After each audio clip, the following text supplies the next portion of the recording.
Indian captain Rohit ശർമ്മക്കെതിരെ കഴിഞ്ഞ മാച്ചിൽ മോശം പരാമർശം നടത്തിയ നമ്മുടെ ഷമാ മുഹമ്മദിന് ഒരു മറുപടിയായിട്ടാണ് ഈ വീഡിയോ. അപ്പോൾ ഷമാ മുഹമ്മദിൻ്റെ ഒരു പോസ്റ്റ് കണ്ടു. ഇന്ത്യ ചാമ്പ്യൻസ് ട്രോഫിയിൽ കപ്പടിച്ചതിന് ശേഷം ഷമാ മുഹമ്മദ് എക്സിൽ കുറിച്ചൊരു പോസ്റ്റ് ഉണ്ട്.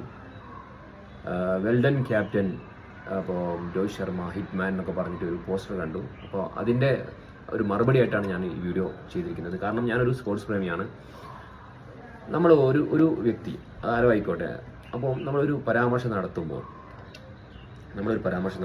നമ്മൾ ആ പരാമർശം നടത്തുന്ന വ്യക്തിയെ കുറിച്ച് ആദ്യം ഒന്ന് പഠിക്കുക. ഈ പെണ്ണുമ്പിള്ള വന്നിട്ട് ഒരു എക്സ് സമൂഹ മാധ്യമങ്ങളിൽ വന്നിട്ട് ഒരു പോസ്റ്റ് അങ്ങിടുകയാണ്. ഒരു വ്യക്തിഹത്യ നടത്തിയിട്ട് രോഹിത് ശർമ്മ തടിയാനാണെന്നും ഫിറ്റ്നസ് ഇല്ല എന്നും മോശം ക്യാപ്റ്റനാണെന്നും. എനിക്ക് ഷമാ മുഹമ്മദിനോട് പറയാനുള്ളത് ഒറ്റ കാര്യം പറയാനുള്ളൂ. നിങ്ങൾ പരാമർശം നടത്തുന്ന വ്യക്തിയെ കുറിച്ച് നിങ്ങൾ ആദ്യം പഠിക്കുക. മണ്ടത്തരം വന്നിട്ട് ഈ എക്സിൽ അതേപോലെ ഇൻസ്റ്റാഗ്രാമിലൊക്കെ വന്നിട്ട് എഴുതലല്ല. നിങ്ങൾ എഴുതുന്ന പോലത്തെ പണിയല്ല ക്രിക്കറ്റ് കളിക്കാന്ന് പറഞ്ഞു കഴിഞ്ഞാൽ. ഈ രോഹിത് ശർമ്മ എന്ന് പറഞ്ഞൊരു ക്യാപ്റ്റൻ ഇന്ത്യ കണ്ട ഏറ്റവും മികച്ച ക്യാപ്റ്റന്മാരിൽ ഒരാളാണ്. ധോണി കഴിഞ്ഞാൽ ഏറ്റവും മികച്ച ക്യാപ്റ്റൻ ഞാനും പറയാം രോഹിത് ശർമ്മ എന്ന്. കാരണം ഈ 9 മാസത്തിനിടയിൽ 2024 ICC T20 world cup Indian ഷോക്കേസിലേക്ക് എത്തിച്ചു. 2007 ശേഷമാണ് ഇത് മനസ്സിലാക്കണം. അത് കഴിഞ്ഞ് 9 മാസത്തിന് ശേഷം ICC ചാമ്പ്യൻസ് ട്രോഫിയിൽ മുത്തമിട്ടു ദുബായിൽ വെച്ചിട്ട് ഇന്നലെ. ഇതൊക്കെ നേടിക്കൊടുത്ത ക്യാപ്റ്റനാണ്. മോശം ക്യാപ്റ്റൻ എന്നാണ് നിങ്ങൾ പറഞ്ഞത്. ഇതൊക്കെ നേടിക്കൊടുത്ത ക്യാപ്റ്റന്മാർ വേറെ ആരൊക്കെയുള്ളത്? മഹേന്ദ്ര സിംഗ് ധോണി കഴിഞ്ഞാൽ പിന്നെ ആരാള്? രോഹിത് ശർമ്മയുണ്ട്. ഇന്നലത്തെ കളിയിൽ ചേസ് ചെയ്ത് ഇറങ്ങുമ്പോൾ ഏകദേശം 76 റൺസ് എടുത്തിട്ട് പ്ലെയർ ഓഫ് ദ മാച്ച് നേടിയൊരു വ്യക്തിയാണ്. മോശം ക്യാപ്റ്റൻ എന്ന് പറഞ്ഞു, അതേപോലെ ഫിറ്റ്നസ് ഇല്ല എന്ന് പറഞ്ഞു. ഇന്ത്യൻ പ്ലെയറിൽ ഏറ്റവും കൂടുതൽ സിക്സർ എനിക്ക് തോന്നുന്നത് രോഹിത് ശർമ്മയുടെ പേരിലാണ്. ഏറ്റവും കൂടുതൽ സിക്സർ അടിച്ചിരിക്കുന്നത് രോഹിത് ശർമ്മയാണെന്ന് തോന്നുന്നു. അതേപോലെ 2007 മുതലേ ടീമിലുള്ള ഒരു പ്ലെയറാണ്.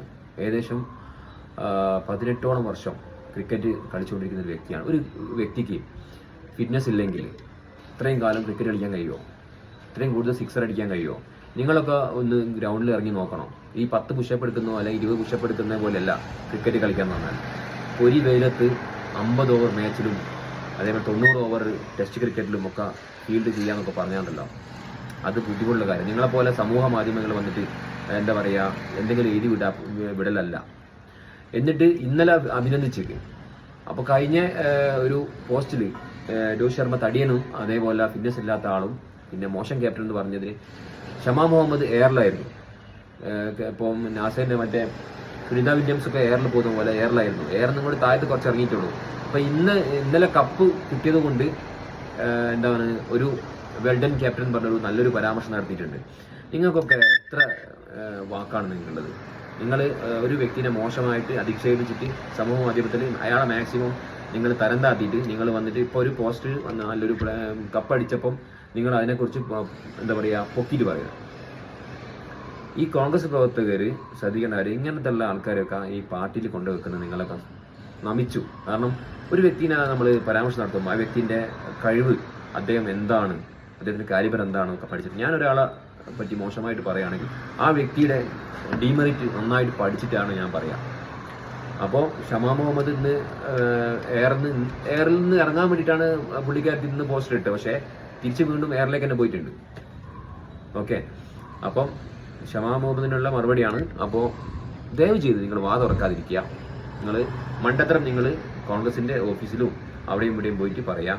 സമൂഹ മാധ്യമത്തിൽ വന്നിട്ട് ഇങ്ങനത്തെ മണ്ടത്തരം വിളിച്ചു പോകരുത്. അപ്പോൾ എന്തായാലും വളരെ ഹാപ്പിയാണ്. ഇന്ത്യ ചാമ്പ്യൻസ് ട്രോഫിയിൽ മുത്തമിട്ട് കഴിഞ്ഞ്. അപ്പോൾ ഇനി അടുത്ത ചാമ്പ്യൻഷിപ്പായിട്ട് നമുക്ക് നോക്കാം. എന്തായാലും രോഹിത് ശർമ്മ പൊളി, ടീം പ്ലേയേഴ്സ് എല്ലാം പൊളി, അടിപൊളി.